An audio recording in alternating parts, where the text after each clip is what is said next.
गोटे एमती रोग विषय चर्चा करवा आमर माँ भौणी मानकर जोटा कि ना शुणिले समस्ते डरती भय लगे सेटा हूँ कैंसर आउ सेटा हूँ जरायु मुख गह्वर कैंसर इंग्लिश को आम सर्वाइकल कैंसर बोली कहूँ। तो तार प्राय आम देखीचु रोगी मैंने जिते बेले आम पाखक जरायु कैंसर रोगी आसती बहुत एडवांस स्टेज रे आसती से बेले कौन जिनस कर हाथ में उपाय न था आदर रेडियोथेरापी कि केमोथेरापी एमती समय गड़ी गड़ी खाली गोटे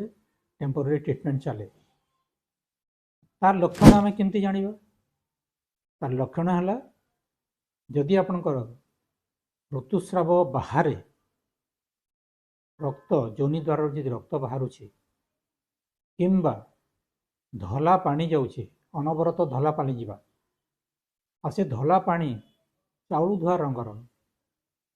चाउल धोले जमी धला पानी आसे सेमती टाइप्र धला पानी जाऊँगी से ब्लड टी मिसी मिसी आसूँ आपण मन में सन्देह निश्चय जागृत हवा कथा कि काली मोर कैंसर हो कि यूजुअली देखा जाए जे ऋतुस्राव होवार 2-4 दिन पूर्वर कि 2-4 दिन पर धला स्राव हुए सेटा ऑलमोस्ट नॉर्मल किंतु जदि सबुदिन धला पानी जाई बसला टिके टिके किंबा रक्त मिशा मझे मझे पानी टिके आसी बसुची आपण डाक्टर परामर्श निश्चय करेंगे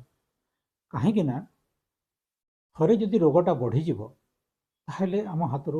जोटा भल हबार जिनस भी खसी जाए। द्वितीय लक्षण है आपंकर भोक कमी कमिज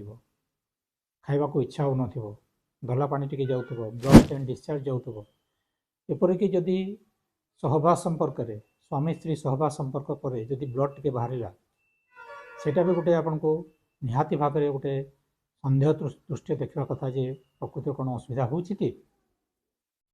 यही सबू लक्षण जदि आपण पाखे टिके भी देखादेला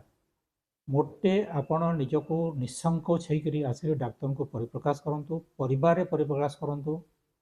जो वयस्क लेडी मैंने था वयस्क स्त्री लोक मैंने था परिवार कहवाक भी संकोच बोध करती जे मोर इमती हो पार्टिकुलरली जो स्त्री मानकर हजबैंड नहांती विडो